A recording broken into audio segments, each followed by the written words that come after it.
Après avoir observé les différentes étapes qu'impose le déroulement d'un tel cérémonial, notamment le passage des troupes en revue par le Premier ministre chef du gouvernement,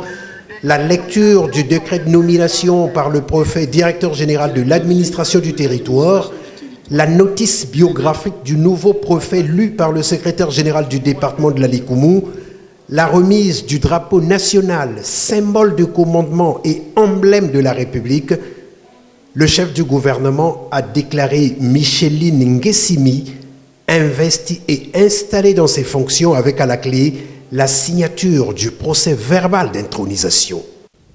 Madame Micheline Nguessimi,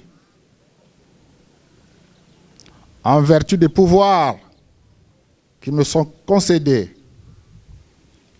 je vous déclare solennellement investi et établi dans vos fonctions de préfet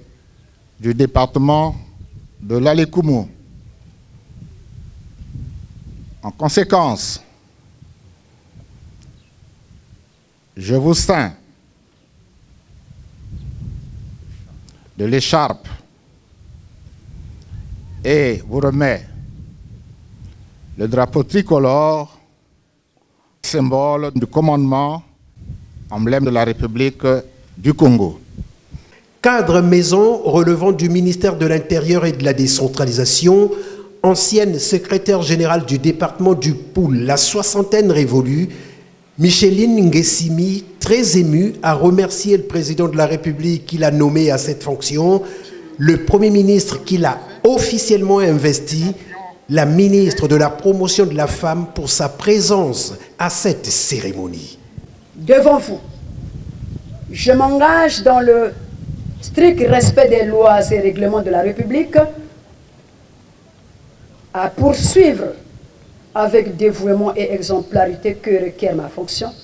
l'œuvre du développement économique, social et culturel de mon département.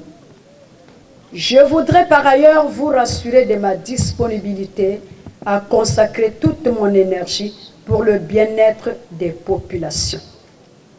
23e préfet dans l'ordre chronologique à la tête du département de la Likoumou,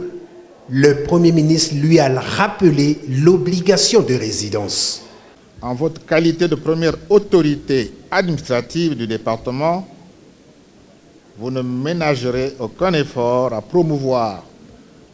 la paix et la tranquillité dans le département ainsi que la sécurité des personnes qui y vivent